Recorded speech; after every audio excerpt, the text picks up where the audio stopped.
Welcome to Orstriv. I am Mayor Rever, and I would like to do a video to introduce you guys to Orstriv. If you like workers and resources, you may like this. It's different, but it does have a certain mechanic that it shares that I really do enjoy, is the construction.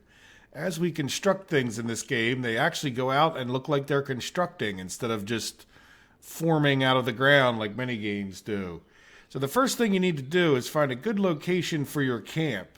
And I would recommend that you do it near trees because they're going to need to go cut trees sometime soon. You also want to be pretty close to a river.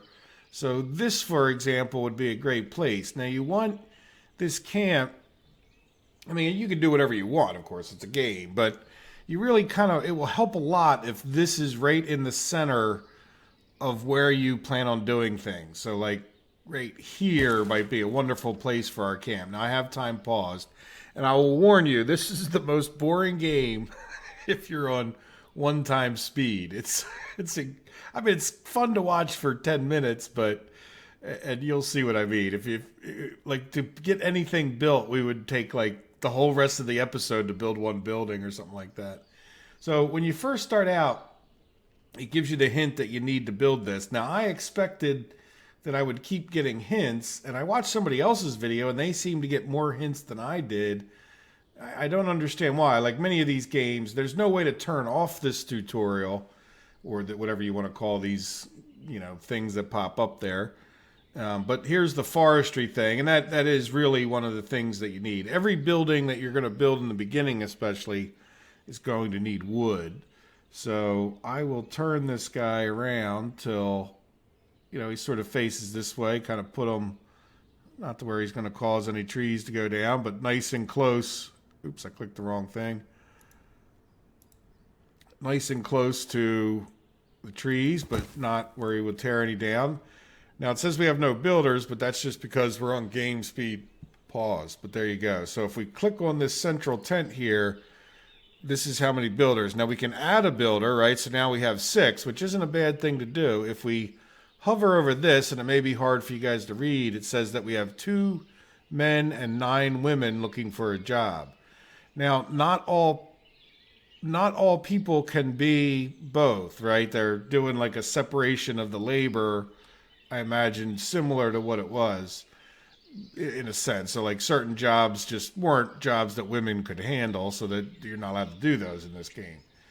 I'm sure that will tick somebody off in the world nowadays, but we can solve that by giving the women something that they can do, which would be like, say, this charcoal pile, which we would need. Right? It's good to put it near your lumber thing because they need wood. So again, we want to try to keep everything kind of close, and that's just automatically, that doesn't have to be built. And what will happen is, if we click on it, a certain number of people are going to be, it's looking for laborers to gather wood, but it'll find them. And then these people will get up and go over there and start doing that. But in the meantime, you can see, look, they're hauling back with these carts. There's a cart stand right here that's empty because they're using all the carts right at the moment. And those carts are real important. We'll want to get a carpenter up because if we click on this, you'll see, maybe it might be hard to see on your screen, but there's like a line of durability that you would have to repair these, and the carpenter repairs them.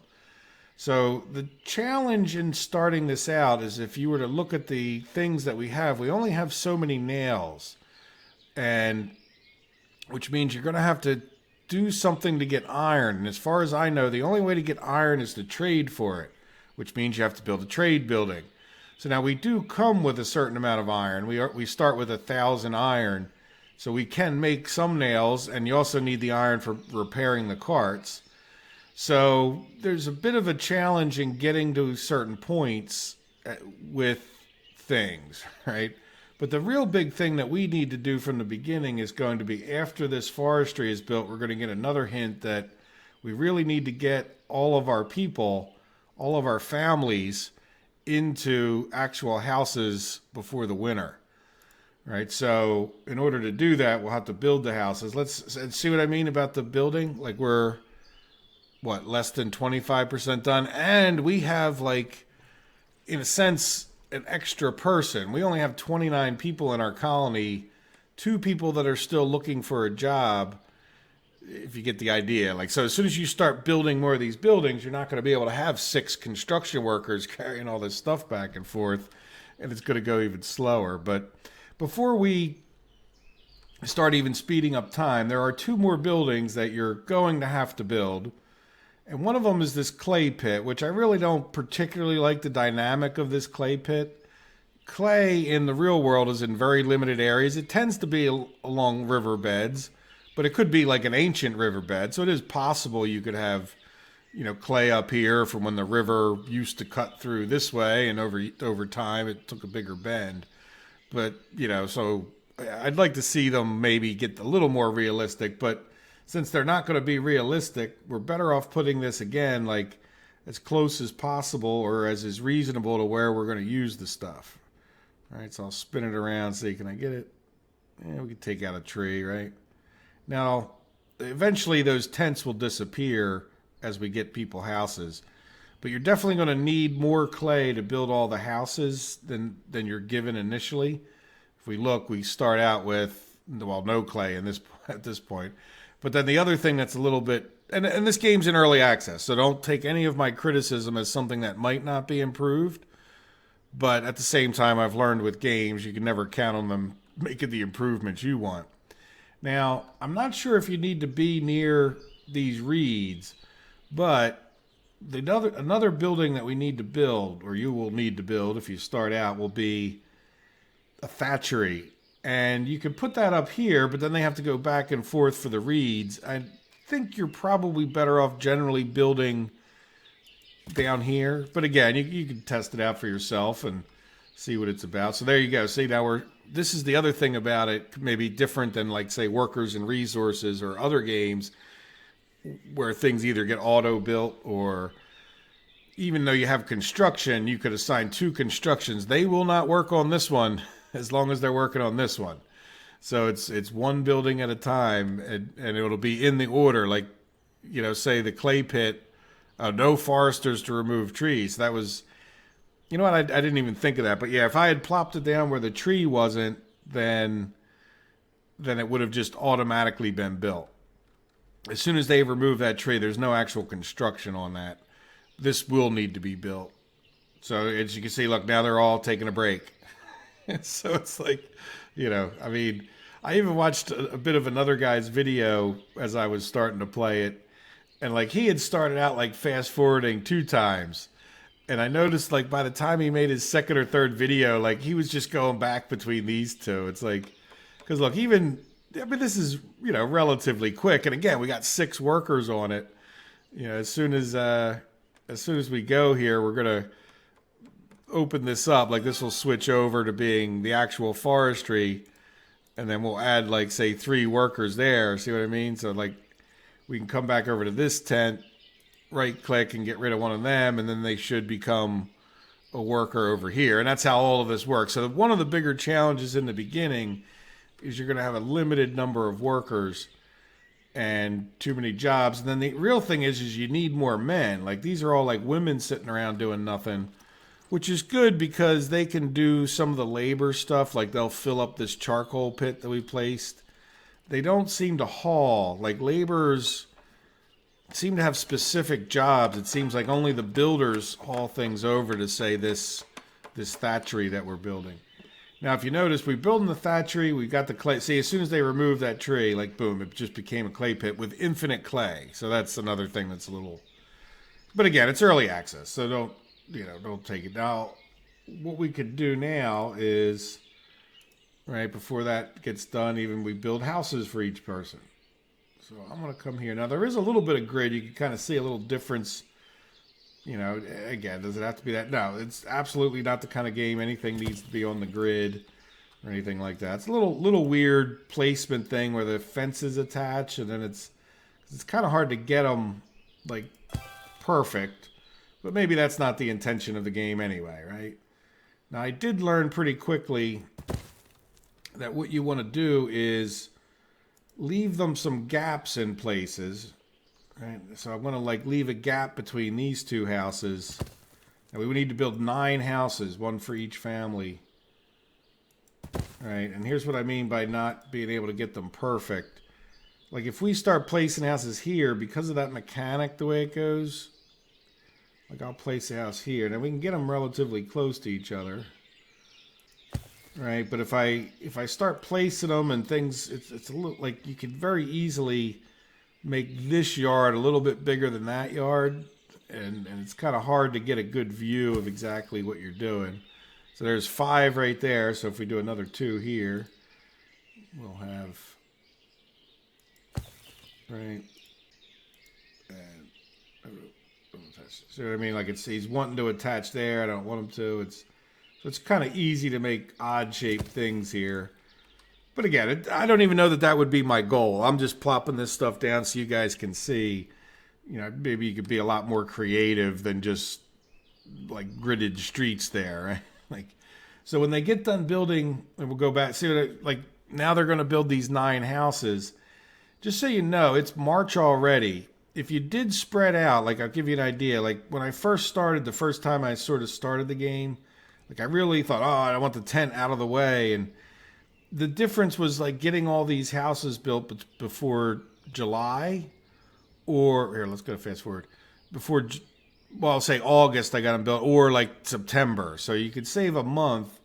Either way, you're not going to, like one of my other things was I was like, oh, I got to build a farm so they can live through the winter now. They'll live through the first winter just fine without that. So there you go. So see, one of them moved in, and then you get through this.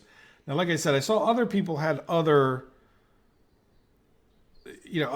quests come up here, but this was like the last one I got. Now maybe I got ahead of the quests and then it broke the quest line, or I'm just so good naturally that it didn't need to give me any more advice. Kidding.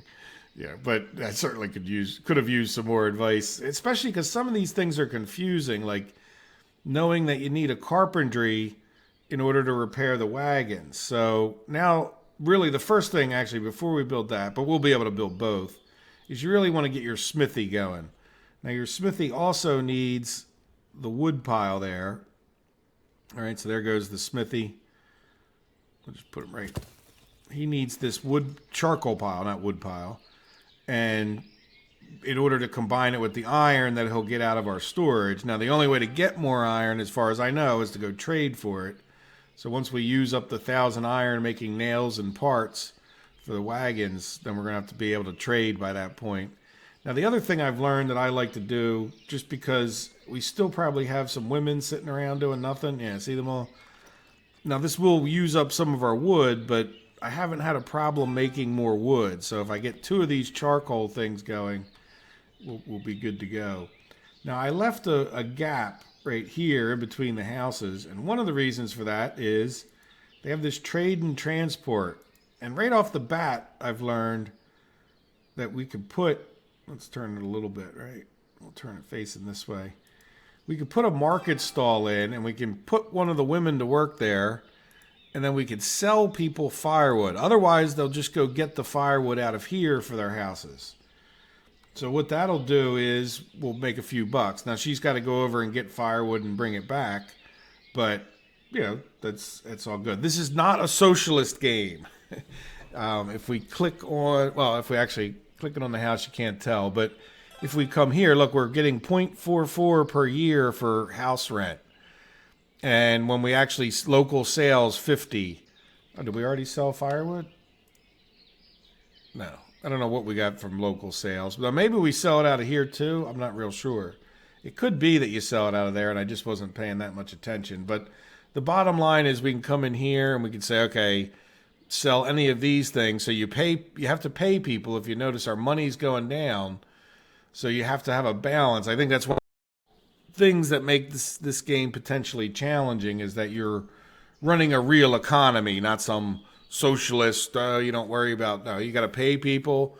Depending on how much you pay people is how much they want to go work at certain jobs. And so there's a whole balancing dynamic around the economy that kind of adds a different level of challenge. Now, if we come here and look, there's these 3 different cities. Well, there's our city here, and then there's these other cities that we don't have a trading post yet, but we could trade. Now, you don't have to send someone. You might be tempted to click on this and pay money. They will eventually come to you if you had a trading post. So we're not going to have a trading post. And let's see, the last thing I think you would probably want to do relatively soon is, you could definitely get a carpenter going. All right, I don't want to get it too close to that. Why don't we put it back behind here? Now, the carpenter definitely wants to be close to, well, again, you can put them across the map, but they just have to walk back and forth. But the carpenter's going to need iron parts from the smith, and he's going to need wood. So it's good to keep them close. And then he'll go down here, pick up a broken cart, and just fix it on his own if you have someone working there. Now, you're not necessarily always going to have someone working there. Then there's other things that are a little bit tricky to get started in the game. Like, I first built a fishing dock, but you have to actually build the boat yard first before the fishing dock makes any sense. So I'm going to try to keep this a little bit close. It's obviously got to be on the water to be a boat yard. And then the other thing you would build is, say, a fishing dock, right? Now, there's no particular hurry to do this because uneven terrain. Really? Yeah, it doesn't like uneven terrain, which gets a little weird with, do I put it all the way down here or... Yeah, I don't see. I guess we're going to put it down here. It doesn't matter. I'm not going to keep playing this. This is purely for demonstration purposes. Now, there are a few things, and hopefully they'll add more, but you can give them benches and things like that. Let's see. Yeah, watch out with... It's a little bit weird...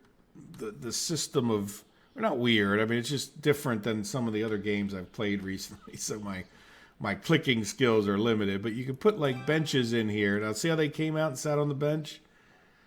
Now I don't know that it gives them any particular benefit over, all right, we'll give them two there. Say another one came out, and then you could also like plant, let's say we could do like a small arch here. So you can get pretty creative and make your town look quite quaint, right? And then that doesn't look perfect, right? But we can come in here and do this first fence here is, I think, just a continuation of that. I don't know if you can see very well. I can't zoom in any further, but yeah, I can attach the fence from our arch over to here. All right? Again, can you see that? So that, but so you can do a big arch someplace, or it might fit a bigger arch. This looks a little bit wider. Bench, big arch. Yeah, see that will be... that might not even need a fence in between it, right? So there we go. And I don't really like that they don't cost anything. And I'm not sure that I would even really normally put there. To me, that's sort of like an entrance and exit to the city. I think it's really cool that they make their own footpaths. Isn't that neat? I didn't do that, of course, but you guys watched the whole thing. So there we go. And you can see, look, we're on 3 times speed. We're still building. We still haven't built the house. It's June. We're just about halfway done building the houses. We've already set up this. Now, one thing, like there's little things about the game that are a bit annoying. Like, let's just say I didn't want to build, I don't want to build a carpenter first. I want to build our fishing things first, right? Especially because I come in here and I look at our carts are still in really good shape. Look how it spins the map around. So there's some things they need to work on. And there's also, look, if I'm clicked on this, it still spins the map around. So there's other things, like if you're trying to click here, I've moved the map on myself. There we go. So other than that, like it's pretty well done for what it's done. So, you know what? Did we never put, oops, my mistake. Let's get an emergency thatch. So that'll get our women down there working on that. And you can come in with some of the buildings, oops, and say hire men or women. So I can come here and say, no, don't hire men for thatching. But I have noticed that, like, you can't hire, like, even though it gives you the box, like, you can't hire women for working in the forestry. So it's not like that, right? And you can do that with some of the things, like, like I don't want men ever working on that because it's easy enough for women to do, and I want the men always going to the jobs that only the men can do. Right, so there you go. That's Orstriv. If you guys have any questions, if you'd like to see me actually play, I might be happy to do it. I don't really intend to, but I could definitely see where it would be fun. I've kind of got enough going on in life without adding a whole nother series. But I thought for a Monday episode, one-time thing, that you guys definitely might want to check out this game further. And like I said, I will count the views and the likes as the possibility, or dislikes. If I get a lot of dislikes, I imagine I wouldn't do it. So there you go. So that's kind of the beginning of Orstriv. Sort of not very challenging. I mean, you've just seen pretty much what you're going to have to do. You don't have, at least not the first year isn't very challenging. I mean, they have enough food in their houses. You don't have to worry about getting them more food. If we do build food, it really won't be ready until the beginning of next year. So, at some point here, just so you know, they do have farms, and they got a bunch of things for you to check out. So I'm not trying to say this game doesn't have its challenges, but we could put a farm down here. But by the time we build these things, and you can't fish in the winter either, so, I imagine at some point you do need to get them food by the second or third year. Like, I could see where it all ramps up, so there you go. I hope you've enjoyed it. I hope you have a wonderful day. Take care of yourselves. Bye-bye.